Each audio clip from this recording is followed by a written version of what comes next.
Hello guys.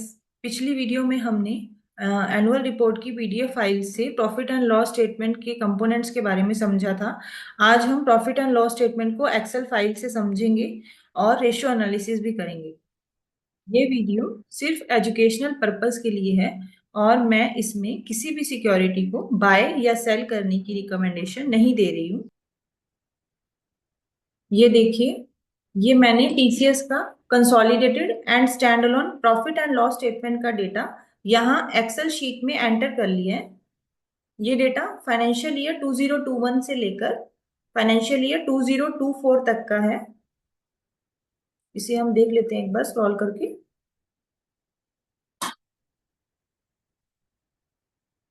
तो इस Excel sheet का लिंक मैंने डिस्क्रिप्शन बॉक्स में डाल दिया है। आप इसे वहां से डाउनलोड कर सकते हैं और एनुअल रिपोर्ट से मैच कर सकते हैं और इसे फर्दर एनालिसिस के लिए भी यूज कर सकते हैं। ये देखिए, सबसे पहले हम प्रॉफिट एंड लॉस स्टेटमेंट के फर्स्ट पार्ट की बात कर लेते हैं, यानी कि टोटल इनकम की बात कर लेते हैं। तो इसमें सबसे पहला कंपोनेंट है कंसल्टेंसी सर्विसेज। ये वो रेवेन्यू होता है जो कंपनी अपने आईटी रिलेटेड कंसल्टिंग सर्विसेज और बिजनेस सॉल्यूशंस को प्रोवाइड करके अर्न करती है। नेक्स्ट है sale of equipment and software licences. ये वो पैसा होता है जो कंपनी अपने इक्विपमेंट और सॉफ्टवेयर लाइसेंसेस को बेचकर कमाती है। तो इस तरह से ये रेवेन्यू फ्रॉम ऑपरेशंस आ गया, कंसल्टेंसी सर्विसेज और sale of equipment and software licences के रेवेन्यू को जोड़कर। ठीक है, अब हम कंपनी के अदर सोर्सेज ऑफ इनकम की बात कर लेते हैं। उसमें सबसे पहला है इंटरेस्ट इनकम।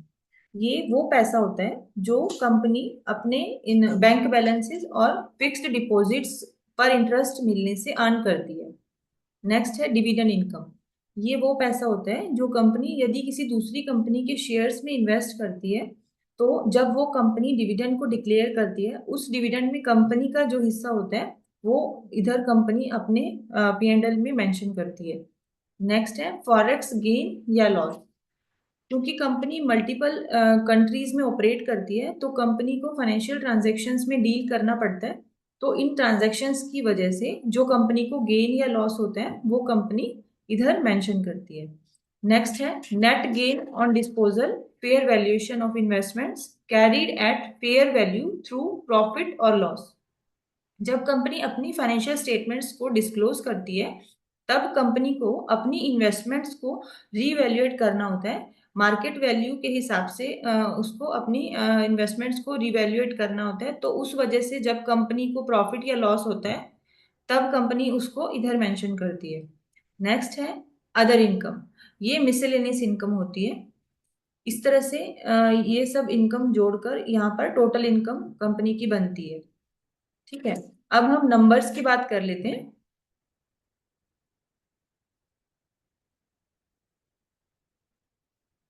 ये देखिए, सबसे पहले हम कंसल्टेंसी सर्विसेज को देख लेते हैं। तो यहाँ शो हो रहा है कि कंसल्टेंसी सर्विसेज का टोटल इनकम में कितना परसेंटेज है। यहाँ पर फर्स्ट ईयर में 2021 में देखते हैं 97.1%, सेकेंड वन 97.2%, उससे आगे उससे अगला 97.6% एंड लास्ट 97.1%। इस तरह से हम देख सकते हैं कि चारों सालों में कंसल्टेंसी सर्विसेज से टोटल इनकम में 97% से ज्यादा का कंट्रीब्यूशन रहा है। तो इससे हमें ये पता लग रहा है कि ये कंपनी का मेन सोर्स ऑफ रेवेन्यू रहा है। ठीक है, अब हम इसकी ग्रोथ रेट भी देख लेते हैं कंपनी के रेवेन्यू की। देखिए, फर्स्ट ईयर में 16.8%, सेकेंड ईयर में 17.6% एंड 2024 में 6.8%। इसी तरह से यही सेम ट्रेंड टोटल इनकम में भी शो हो रहा है, हम देख सकते हैं इधर। ठीक है, तो यही सेम इसी तरह से एनालिसिस हमें stand alone profit and loss statement में भी इसी तरह से एनालाइज करना है टोटल इनकम को। आप चाहे तो वीडियो को पॉज करके इसको अच्छे से पढ़ सकते हैं, एनालाइज कर सकते हैं। इसके अलावा मैंने एक्सेल शीट को डिस्क्रिप्शन में भी डाल दिए ताकि आप वहां से डाउनलोड करके फर्दर एनालाइज कर सकें। तो चलिए, अब हम एक बार कंपनी के रेवेन्यू का सेगमेंटेशन देख लेते हैं। यानी कि ये रेवेन्यू कौन कौन सी इंडस्ट्री से आ रहा है, किस इंडस्ट्री से सबसे ज्यादा आ रहा है और किस किस जगह से आ रहा है और कौन सी जगह से सबसे ज्यादा आ रहा है। तो यहाँ पर हम देख सकते हैं कि सबसे ज्यादा रेवेन्यू कंपनी को फाइनेंशियल सर्विसेज यानी कि बैंकिंग और इंश्योरेंस इंडस्ट्री से आ रहा है, जो कि 38% से 40% की रेंज में है, 2021 से लेके 2024 तक। ठीक है। इसके बाद आ रहा है टेलीकम्युनिकेशन इंडस्ट्री से, जो कि 16 से 17% की रेंज में यहाँ शो हो रहा है। यही सिमिलर ट्रेंड हमें stand alone revenue segmentation by industry में मिलेगा। ये देखिए, आप एनालाइज कर सकते हैं। ठीक है, अब हम रेवेन्यू सेगमेंटेशन बाय ज्योग्राफी देख देख लेते हैं। तो इसमें हमें देखना है कि कौन सी जगह से सबसे ज्यादा रेवेन्यू आ रहा है। तो यहाँ शो हो रहा है कि सबसे ज्यादा रेवेन्यू कंपनी को नॉर्थ अमेरिका से आ रहे हैं, जो कि 53 से 50% की रेंज में आ रहा है। ठीक है। इसके बाद आ रहा है यूके से, जो कि है 15 से 17% की रेंज में। तो इस तरह से यही सेम सिमिलर ट्रेंड हमें स्टैंड अलोन स्टेटमेंट में भी शो हो रहे हैं। ये देखिए, नॉर्थ अमेरिका और यूके सबसे टॉप पर है। यहाँ पर नॉर्थ अमेरिका से आ रहा है 56% से लेके 59% रेवेन्यू आ रहा है, और यूके से आ रहा है 16 से लेकर 18% तक।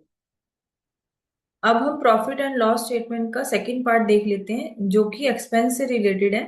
तो इसमें हम देख सकते हैं कि कंपनी के पास दो बड़े मेजर खर्चे हैं in the form of employ expenses and fees to external consultants.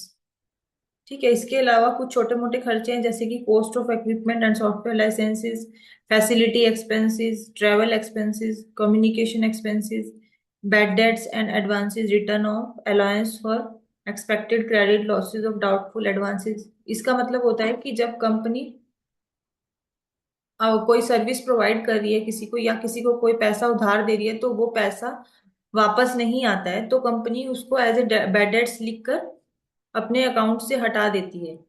ठीक है। तो वो इधर आ गया। इसके अलावा आगे उनके अदर एक्सपेंसेस।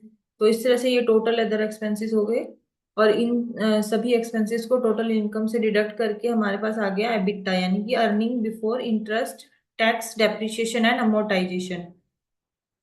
ठीक है। अब यहाँ पर इन्होंने डेप्रिसिएशन एंड अमोर्टाइजेशन के बारे में बताया हुआ है। तो इधर कंपनी का जो डेप्रिसिएशन अमोर्टाइजेशन एक्सपेंसेस है वो भी ज़्यादा नहीं है, क्योंकि कंपनी सर्विस बेस्ड कंपनी है, और इसको कोई ज़्यादा प्लांट एंड मशीनरी की ज़रूरत है नहीं। तो इसलिए इसका कोई डेप्रिसिएशन का ज़्यादा खर्चा भी नहीं है। इसके बाद ये डिडक्ट करके आ गया earning before interest and tax. तो इसमें हम देख सकते हैं कि इसके फाइनेंस कॉस्ट हैं कुछ। उसमें है इंटरेस्ट ऑन लीज लाइबिलिटी। तो जो लीज लाइबिलिटी होती है वो बेसिकली कंपनी के ऑपरेटिंग लीज और रेंटल एक्सपेंसेस से रिलेटेड होती है। तो ये भी हम देख सकते हैं कि इतना ज्यादा कोई नहीं है तो इसका मतलब यही है कि कंपनी ने कोई ज्यादा एसेट्स रेंट पे नहीं ली हुई है, ऑपरेटिंग लीज नहीं है कंपनी के ऊपर ज्यादातर। और इधर से इस interest on tax matter, other interest, ये सब ऐड करके ये इसकी फाइनेंस कॉस्ट आ गई। तो earning before interest and tax में से ये घटाकर हमारा अर्निंग बिफोर टैक्स आ गया। अब अर्निंग बिफोर टैक्स में से हम एक्सेप्शनल आइटम और टैक्स को घटा देंगे, तो हमारा आ जाएगा पैट, यानी कि प्रॉफिट आफ्टर टैक्स, जो कि शेयर होल्डर्स के लिए होता है, जिसको हम नेट प्रॉफिट भी कहते हैं। इसके अलावा ये टैक्स टू ईबीटी रेशियो भी देख लेते हैं। ये भी अराउंड 25% के बीच अराउंड शो हो रहा है हमें, और कॉर्पोरेट टैक्स की रेट भी 25% ही है। तो चलिए एक बार हम एक्सपेंसेस को परसेंटेज फॉर्म में भी देख लेते हैं। ये देखिए, यहाँ पर एम्प्लॉय एक्सपेंसेस, जैसे कि हमने बात की है अभी, कि कंपनी का मेजर खर्चा है। ये देखिए, ये 50s की रेंज में है चारों सालों में। इसके अलावा जो मेजर खर्चा है कंपनी का, फीस टू एक्सटर्नल कंसल्टेंट्स है, जो कि शो हो रहा है यहाँ पर अराउंड 7 से लेके 9% की रेंज में है। बाकी के जो खर्चे हैं वो मिनिमम ही है, मिनिमल रेंज में है, जैसे कि हमें दिख रहा है यहाँ पर। तो इस तरह से ये टोटल खर्चे डिडक्ट करने के बाद कंपनी का एबिटा आ गया। ये कंपनी का एबिटा मार्जिन हो गया। EBITDA divide by total revenue के परसेंटेज में कन्वर्ट करके ये हमारा एबिटा मार्जिन आ गया। ये भी हमारा 27 से लेके 30% की रेंज में आ रहा है। इसमें से हमने डेप्रिसिएशन अमोर्टाइजेशन को घटा दिया, जो कि हमने बात की थी कि ये मिनिमल है डेप्रिसिएशन कंपनी का, क्योंकि ये सर्विस बेस्ड कंपनी है। तो ये देखिए अराउंड 2% का डेप्रिसिएशन यहाँ शो हो रहा है। तो ये 2% एबिटा में से घटा देंगे हम, तो आ गया हमारा एबिट जो कि 25 से 27% की रेंज में यहाँ शो हो रहा है। एबिट में से हम फाइनेंस कॉस्ट घटा देंगे, जो कि हमने अभी डिस्कस किया था कि कंपनी की फाइनेंस कॉस्ट भी मिनिमल ही है, ओनली 0.4% के अराउंड है। तो ये डिडक्ट करने के बाद कंपनी का अर्निंग बिफोर टैक्स आ गया, जो कि 25 से लेके 27% की रेंज में है। तो हम देख सकते हैं कि एबिटा और एबिट में कोई ज्यादा डिफरेंस नहीं है, क्योंकि डेप्रिसिएशन और ओनली 2% ही है, तो वही 2% का डिफरेंस है दोनों में। सिमिलरली एबिट और ईबीटी में भी कोई ज्यादा डिफरेंस नहीं है, क्योंकि फाइनेंस कॉस्ट इतनी है नहीं कंपनी की, तो सेम ही रेंज में जा रहा है। इसके बाद हमने टैक्स और एक्सेप्शनल आइटम को डिडक्ट कर दिया। टैक्स की आइटम देखिए यहाँ पे अराउंड 7% है। चारों सालों में टैक्स अराउंड 7% पे किया है कंपनी ने। तो ये 7% डिडक्ट करने के बाद आ गया 19.5%। 2021 में आ गया कंपनी का पैट, और 2024 में 18.8% आ गया। ठीक है। तो इसी तरह से सिमिलर हम पैटर्न यूज करके स्टैंड अलोन का भी सिमिलर एनालिसिस कर सकते हैं। आप वीडियो को पॉज करके भी एनालाइज कर सकते हैं, या फिर मैंने एक्सेल शीट को डिस्क्रिप्शन में डाल दिया, वहां से डाउनलोड कर सकते हैं इसको, और डिटेल में फर्दर एनालाइज कर सकते हैं।